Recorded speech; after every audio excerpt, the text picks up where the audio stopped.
Hozir Behruz armiyaga borib ko'rib kelaylik.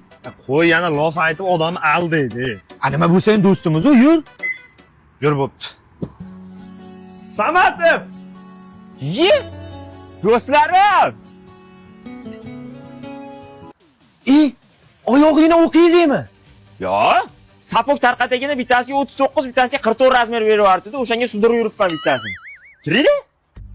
Kelgan kunima ishkal qildim-da. Nima qildi? Bilmasdan kambatini urib qo'yibman-da. Voy, chinni nimaga unaqa qilasan? O'zida-da, uxlab yotsam ertalab ko'rib padiyom deydi. Voy, uxlayapman desam, padiyom. Oxir turishga majbur qildi-da.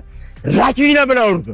Yo'q, Ertasi kuni kimdir pichillayapti. Qarasam ko'zim ochib, askarlar qulog'iga padiyom deyapti.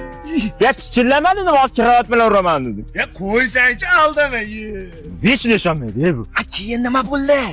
Keyin ertasi kunda askarlarni bezukda uyg'otadigan bu.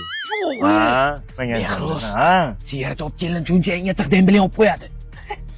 jinni men dembillarga gurus qo'yaman, ha?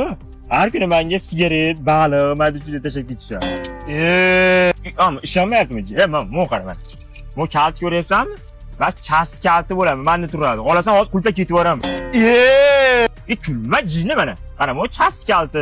Buni o'q-dorilar omborxonasining kalti. Pushti nimaning kalti? Bash pushti kalti olib ketgan, kampirxonaning kalti menda qolib ketib ocholmay yurganmi? Yaxshi. Chast tozalab qo'yiladi dedim, ishni boshlashdi. Nima gap o'zing? Qayerda o'qiyotganding? Ay safetyda u yerda ikkinchi